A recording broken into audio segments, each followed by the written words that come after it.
ओम शांति। आज की मुरली में शिव बाबा कहते हैं, मीठे बच्चे, याद से सतोप्रधान बनने के साथ साथ पढ़ाई से कमाई जमा करनी है। पढ़ाई के समय बुद्धि इधर उधर ना भागे।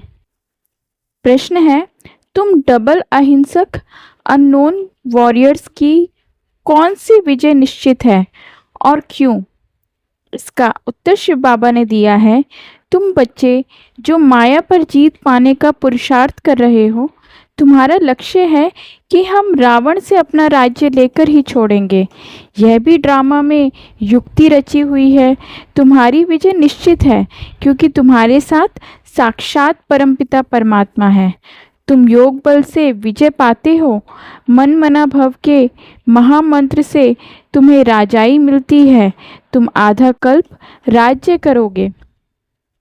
इसके आगे शिव बाबा कहते हैं, अभी आत्मा को स्व का दर्शन हुआ है कि हम 84 का चक्र लगाते हैं, इतना पार्ट बजाते हैं, सब आत्माएं एक्टर्स नीचे आ जाएंगे तो बाप सबको ले जाएंगे। शिव की बारात कहते हैं ना, यह सब तुम जानते हो। नंबरवार पुरुषार्थ अनुसार जितना तुम याद में रहोगे उतना खुशी में रहेंगे, दिन प्रतिदिन फील करते रहेंगे, क्योंकि सिखलाने वाला तो वह बाप है ना। यह भी सिखाते रहते हैं। इनको यानी कि ब्रह्मा को पूछने की दरकार नहीं रहती, पूछते तो तुम हो। यह तो सुनते ही हैं, बाप रेस्पॉन्ड देते हैं और यह भी सुनते हैं। इनकी इक्विटी इतनी वंडरफुल है, यह भी याद में रहते हैं। फिर बच्चों को वर्णन कर सुनाते हैं। बाबा हमको खिलाते हैं, मैं उनको अपना रथ देता हूँ। सवारी करते हैं तो क्यों नहीं खिलाएंगे? यह अश्व है, शिव बाबा का रथ हूँ। यह ख्याल रहने से भी शिव बाबा की याद रहेगी। याद से ही फायदा है। भंडारे में भोजन बनाते हैं तो समझो हम शिव बाबा के बच्चों के लिए बनाते हैं। खुद भी शिव बाबा के बच्चे हैं तो ऐसे याद करने से भी फायदा ही है।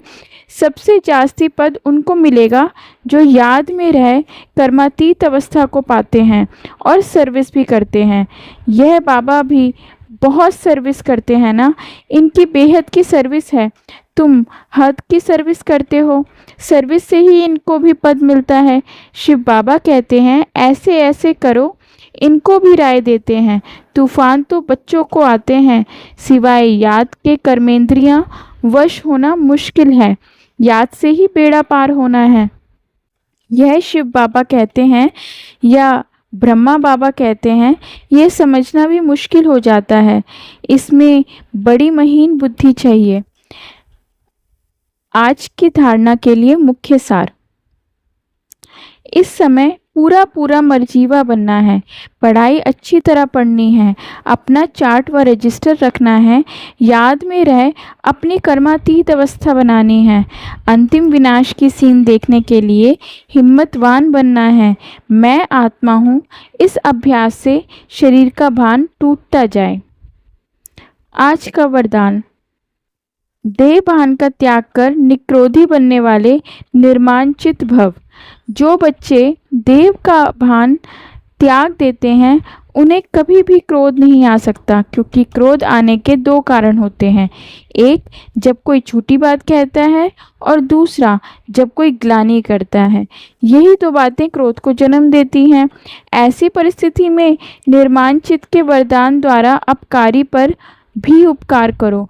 गाली देने वाले को गले लगाओ, निंदा करने वाले को सच्चा मित्र मानो, तब कहेंगे कमाल। जब ऐसा परिवर्तन दिखाओ तब विश्व के आगे प्रसिद्ध होंगे। आज का स्लोगन, मौज का अनुभव करने के लिए माया की अधीनता को छोड़ स्वतंत्र बनो। अव्यक्त इशारे, अब लगन की अग्नि को प्रज्वलित कर योग को ज्वाला रूप बनाओ। अभी ज्वालामुखी बन आसुरी संस्कार, आसुरी स्वभाव सब कुछ भस्म करो। जैसे देवियों के यादगार में दिखाते हैं कि ज्वाला से असुरों का संहार किया। असुर कोई व्यक्ति नहीं, लेकिन आसुरी शक्तियों को खत्म किया। यह अभी आपकी ज्वाला स्वरूप स्थिति का यादगार है। अब ऐसी योग की ज्वाला प्रज्वलित करो जिसमें यह कलियुगी संसार जलकर भस्म हो जाए। ओम शांति।